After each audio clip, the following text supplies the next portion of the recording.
I was just about to lock up my struggling bakery when an elderly man rushed in, desperate for a last-minute cake for his wife's 80th birthday.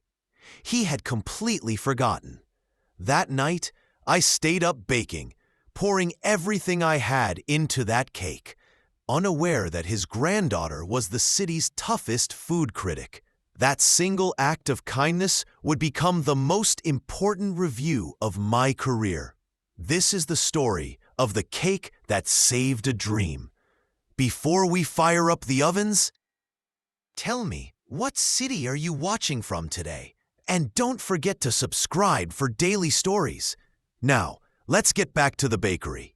There's a unique kind of heartbreak in watching your dream fade, not with a crash, but with silence. For 2 years, my bakery, The Sweetest Thing, had been my whole life. I'd invested every penny of my savings, along with a bank loan I was already falling behind on.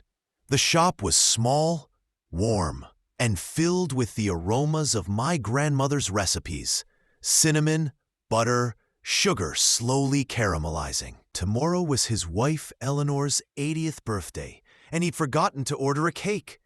Distracted by her recent illness, the day had slipped past him. He'd spent hours searching, but every bakery was either closed or fully booked. "She deserves a parade," he said, voice cracking, "and I don't even have a cupcake to give her. She'll think I forgot."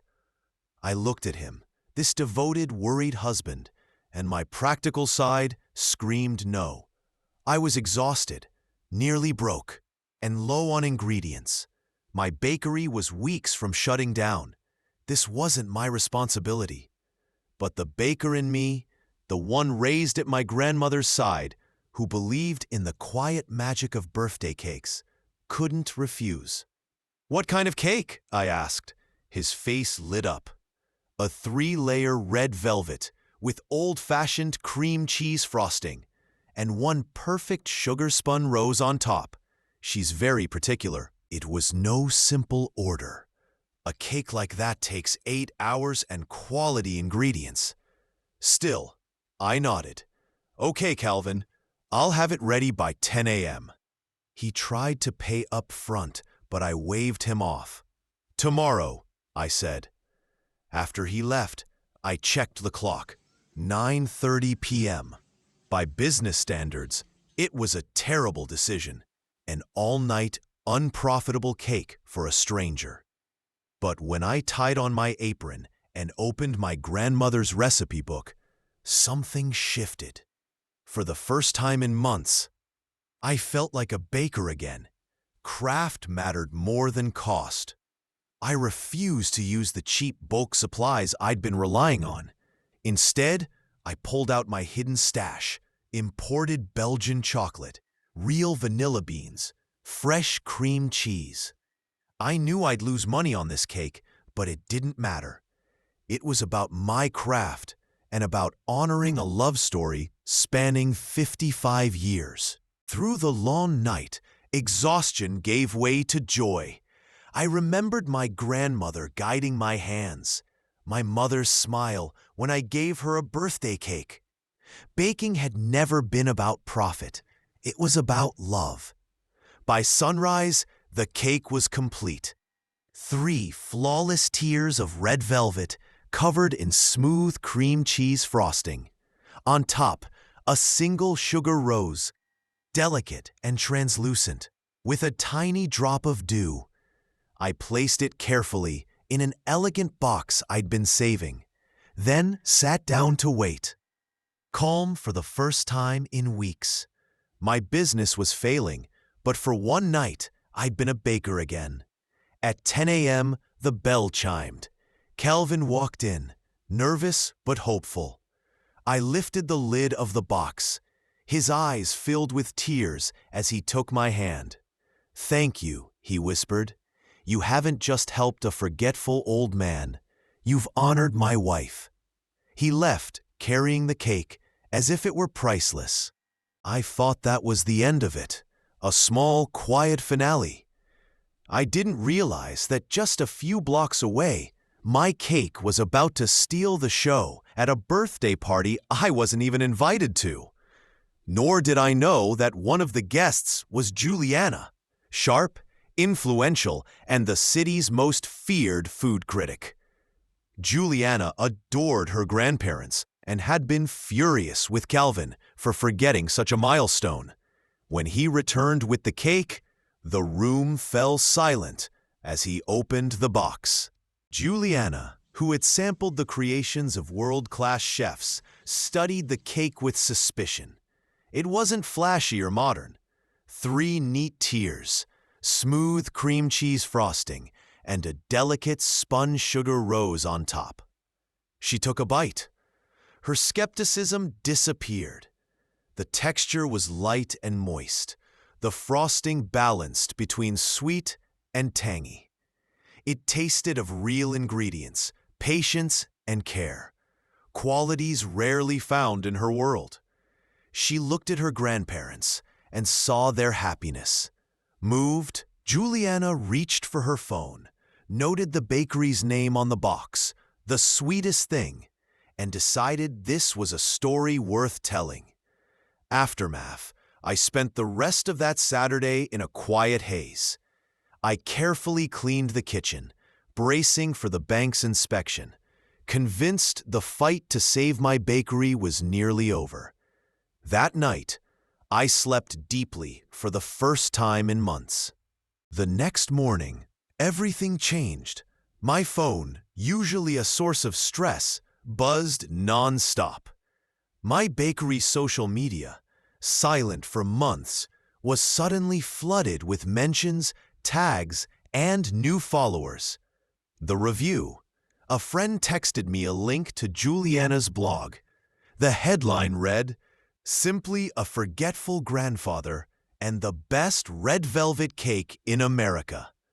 Her article shared the story of her grandfather's mistake and the cake that redeemed it. She called it the best dessert she had ever eaten, better than anything from Michelin-starred kitchens, and described The Sweetest Thing as a treasure the city couldn't afford to lose. By the time I finished reading, I was in tears. That day, the phone never stopped ringing. The revival. Monday morning, a line stretched down the block and around the corner. By 10 a.m., everything was sold out. Orders for my grandmother's red velvet cake poured in. I worked non-stop, baking, laughing, and crying in a blur of joy and exhaustion. Late that afternoon, the bell chimed again. Juliana walked in, not as a critic, but as herself, smiling warmly. She looked around at the busy shop, then at me in my flour-covered apron. "Well," she said, "it looks like you'll be busy for a while." Then she gestured to the empty cases. "I think you're going to need some help." Closing line dialogue. Laughing, I pointed to the chalkboard full of orders behind me. "Help? I think I need more than help. I need a miracle." Juliana shook her head gently. "I don't believe in miracles, Rosa. I believe in smart investments. And you," she said, glancing around at the bustling shop, "are the best investment I've seen in this city in years." Her offer wasn't to wash dishes. It was a business proposal. Juliana explained that she'd been searching for a project to support, not just financially, but with her skills in business, marketing, and growth. She wanted to become my silent partner. I would focus solely on what I did best, baking. There was only one condition. The heart of the bakery, my grandmother's recipes, my dedication to quality, and the kindness that shaped our shop could never change. I agreed immediately. The transformation. The months that followed were busy but rewarding. With Juliana's investment and guidance, the bakery didn't just survive, it thrived. The kitchen was renovated. A talented team joined me. What was once a struggling, one-woman shop became a beloved city institution. Juliana, once the feared critic, and I, the quiet baker, became unlikely friends. Two women from different backgrounds, connected by food and by the unusual story of a grandfather, a birthday, and one midnight cake. A year later, the story came full circle. On a bright Saturday afternoon, my bakery was closed for a private party.